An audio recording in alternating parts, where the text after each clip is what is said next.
ప్రభునందు ప్రేమైనటువంటి వారలారా, ప్రభు అయిన యేసుక్రీస్తు నామమున మీ అందరికీ శుభములు తెలియచేయచ్చు ఉన్నాను. మార్క్సు వార్త 2వ అధ్యాయము 5వ వచనాన్ని నేను మీకు చదివి వినిపిస్తాను. వాస్తవంగా మార్క్సు వార్త 2వ అధ్యాయము 1 నుండి 12 వచనాల వరకు కపెర్నహూములో ఒక ఇంటిలో పక్షవాతముతో ఉన్నటువంటి ఒక రోగిని ప్రభువు బాగు చేసినటువంటి ఈ యొక్క సన్నివేశాన్ని మనం ఇక్కడ చదువుతూ ఉన్నాము. అయితే ఈ లేఖన భాగంలో ఒక్క వచనాన్ని మాత్రము చదువుకొని మనము కొన్ని విషయాలు ధ్యానించుకొనబోతూ ఉన్నాము. మార్క్స్ వార్త 2వ అధ్యాయం 5వ వచనము. యేసు వారి విశ్వాసమును చూచి, కుమారుడా, నీ పాపములు క్షమింపబడి ఉన్నవని పక్షవాయువు గల వానితో చెప్పాను. యేసు ప్రభు ఒక ఇంట ఉన్నాడని తెలిసినప్పుడు ఆయన్ను కలుసుకోవటానికి, ఆయన బోధలు వినటానికి అనేక రకాలైనటువంటి వ్యాధులతో బాధపడుతూ ఉన్నటువంటి వారు ఆ ఇంటికి వచ్చారు. అదే సందర్భంలో చాలా కాలము నుండి పక్షవాతముతో ఉన్నటువంటి ఒక రోగిని నలుగురు మోసుకొని తీసుకొని వచ్చారు. ఆయన దగ్గరికి చేర్చడానికి వీలు కానటువంటి పరిస్థితి ఇక్కడ మనం చూస్తూ ఉన్నాము. అయితే వారు ఇంటి కప్పు విప్పి మంచముతోనే ఆ రోగిని ప్రభు యొక్క పాదాల దగ్గరికి దించినట్లుగా మనం చూస్తూ ఉన్నాం. ఆ సందర్భంలో ప్రభు చెప్పిన మాట ఏంటంటే, యేసు వారి విశ్వాసాన్ని చూచి, కుమారుడా, నీ పాపములు క్షమించబడి ఉన్నవి. మనం నమ్మినటువంటి ఈ యేసు ప్రభువు చూచేటువంటి దేవుడు. ఏమి చూస్తాడు అని అంటే, ఆయన మన విశ్వాసాన్ని చూస్తాడు, మన నమ్మికను చూస్తాడు. కనుక యేసు ప్రభువునందు మనం విశ్వాసం ఉంచామా లేదా అనేటువంటిది మనము చెప్పక ముందే ఆయనకు తెలియను అనేటువంటి విషయాన్ని మనము సువార్తల ద్వారా బహుతేటగా తెలుసుకుంటూ ఉన్నాము. యోహాను సువార్త 2వ అధ్యాయము 24, 25 వచనాల్లో చూస్తే, యేసు అందరినీ ఎరిగినవాడు గనుక ఆయన తను వారి వశము చేసుకొనలేదు. ఆయన మనుషుని ఆంతర్యమును ఎరిగినవాడు కనుక ఎవడను మనుషుని గూర్చి ఆయనకు సాక్ష్యమియ్య నక్కరలేదు. యేసు అందరినీ ఎరిగినవాడు, మనుషుని ఆంతర్యాన్ని ఎరిగినటువంటి వాడు. మనము పైవేశాన్ని చూచి తీర్పు తీరుస్తాము. ప్రభు అయితే మన ఆంతర్యాన్ని చూచి మన విశ్వాసాన్ని గురించి ఆయన చెప్పగలుగుతాడు. కనుక ఈ 2వ అధ్యాయము 5వ వచనములో యేసు వారి విశ్వాసమును చూచాడు. కుమారుడా, నీ పాపములు క్షమించబడి ఉన్నవి. ముఖ్యంగా ఈ యొక్క సన్నివేశములో స్థిరమైనటువంటి విశ్వాసం, the power of the persistent faith, ఈ రోగిని మోసుకొని వచ్చినటువంటి వారి యొక్క విశ్వాసము ఎంత గొప్పదో ఒక్కసారి ఆలోచన చేయండి. 5వ వచనములో యేసు వారి విశ్వాసాన్ని చూచాడు. బహువచనాన్ని వాడుతూ ఉన్నాడు. రోగి యొక్క విశ్వాసాన్ని చూచాడు, రోగిని తీసుకుని వచ్చినటువంటి వారి యొక్క విశ్వాసాన్ని చూచారు. ఎంత దూరము నుండి తీసుకుని వచ్చారో మరి మనకైతే ఖచ్చితంగా తెలియదు, కానీ వారు ఆ రోగిని మోసుకొని వచ్చారు. వారి విశ్వాసము స్థిరమైనటువంటిది, పర్సిస్టెంట్ ఫెయిత్. ప్రియులారా, క్రైస్తవులైనటువంటి వారు యేసు ప్రభువునందు విశ్వాసం ఉంచిన తర్వాత ఆ విశ్వాసములో స్థిరంగా ఉండాలి. నష్టమైన, కష్టమైన, వ్యాధి అయినా లేక ఆరోగ్యమైన మనము ఆ విశ్వాసములోనే స్థిరంగా ఉండాలి. ఆ విశ్వాసాన్ని క్రియల్లో వ్యక్తపరచాలి. Faith in action.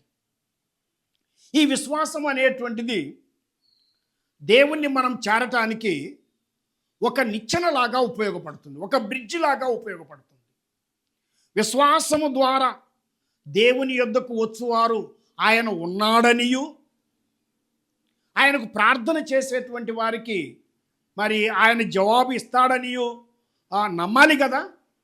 విశ్వాసం ఎప్పుడైతే మనము వాక్యానుసారమైనటువంటి విశ్వాసాన్ని కలిగి ఉంటామో, ఆ విశ్వాసము ఇతరులను కూడా ప్రోత్సాహపరుస్తుంది. Our faith will motivate other people. అయితే ప్రస్తుతము ఈ విశ్వాసం అనేటువంటిది మరి చాలామందిలో కనిపించడం లేదు. యేసుక్రీస్తునందలి విశ్వాసం, మన విశ్వాసము మనుషుల యందు, డబ్బునందు, యంత్రాల యందు, ఏర్పాటుల యందు ఉన్నది. కానీ క్రీస్తునందు మనకు ఉండవలసినటువంటి స్థిరమైనటువంటి విశ్వాసము సనగిలిపోతూ ఉంది. కుమారుడా, నీ పాపములు క్షమించబడి ఉన్నవి. విశ్వాసంతో ఆ నలుగురు ఈ రోగిని ఎందుకు ప్రభు దగ్గరికి తీసుకొని వచ్చారు అని అంటే, అతనికి స్వస్థత కావాలి. చూడండి, స్వస్థపరచబడటానికి వారు విశ్వాసముతో ఆ రోగిని తీసుకుని వచ్చారు. అయితే యేసు ప్రభు యొక్క దృష్టిలో దేనికి ప్రయారిటీ, దేనికి ప్రాధాన్యతనిచ్చాడు అని అంటే, స్వస్థతకు కాదు, ఆయన పాప క్షమాపణకు ప్రాధాన్యత ఇచ్చాడు. ఈ మాటలు వినేటువంటి వారందరూ కూడా జాగ్రత్తగా ఆలోచించండి. స్వస్థపరచబడటంలో తప్పేమీ కూడా లేదు. స్వస్థపరచమని ప్రభువును అడగటంలో తప్పేమీ కూడా లేదు. రోగుల కొరకు ప్రార్థించటంలో తప్పేమీ కూడా లేదు. అయితే రోగం పోయేదానికంటే, స్వస్థత వచ్చేదానికంటే ముఖ్యముగా మన పాపాలు క్షమించబడాలి. మన పాపాలు క్షమించబడాలి. మానవుడు పుట్టుకతోనే పాపి, జన్మతోనే పాపి.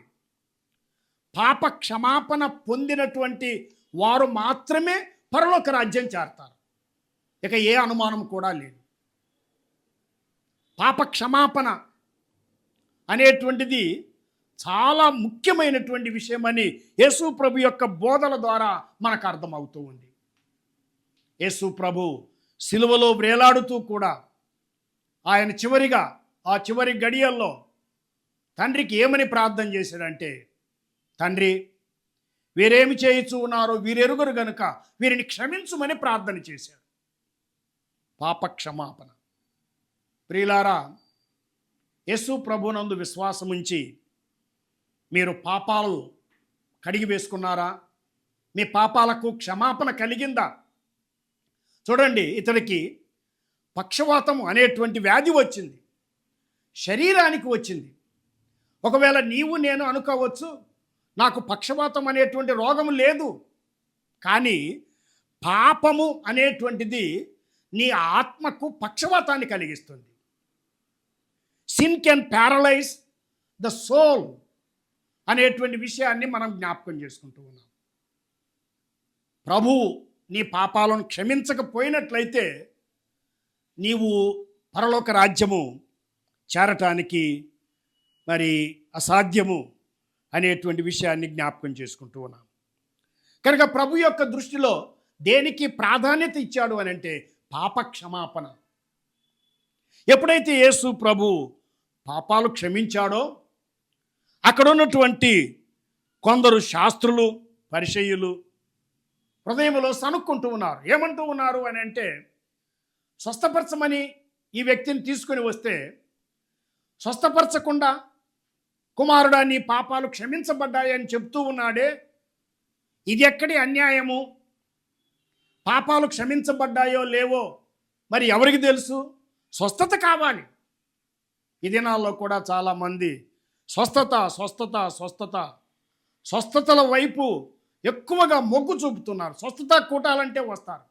రోగుల కొరకు ప్రార్థన చేస్తాము, కుంటివారిని నడిపిస్తాము, గుడ్డివారికి చూపు వస్తుంది, ఊచకాలు చేతులు గలవారు బాగైతారు, చెవిటివారు వింటారు అనేటువంటి ప్రకటనలు చేస్తే పరుగెత్తుకొని వస్తారు.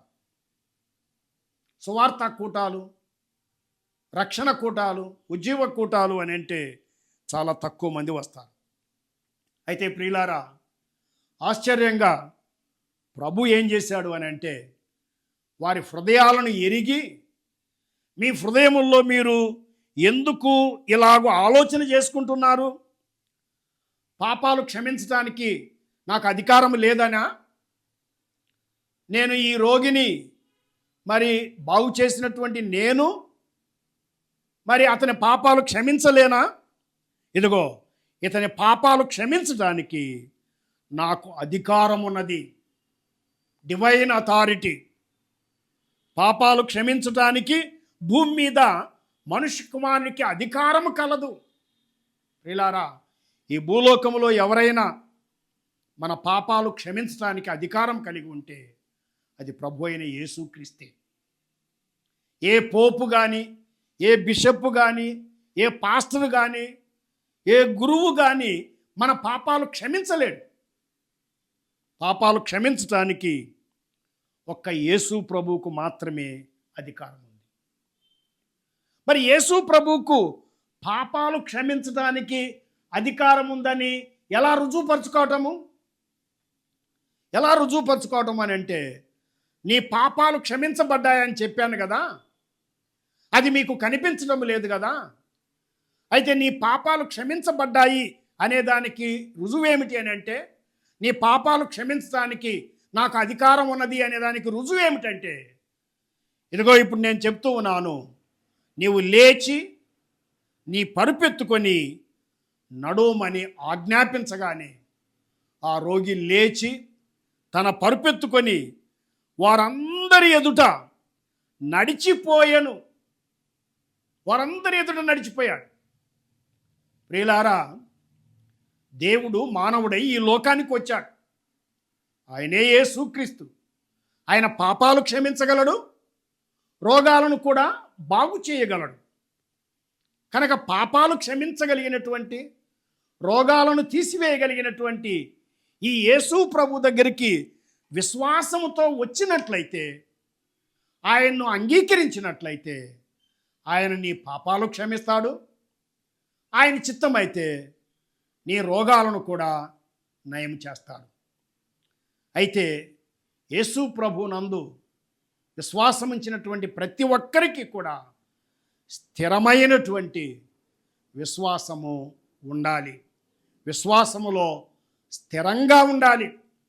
ప్రభు చిత్తానుసారంగా మన రోగాలను, మన సమస్యలను తీర్చటమో తీర్చకపోవటమో అది ప్రభువునకు సంబంధించింది.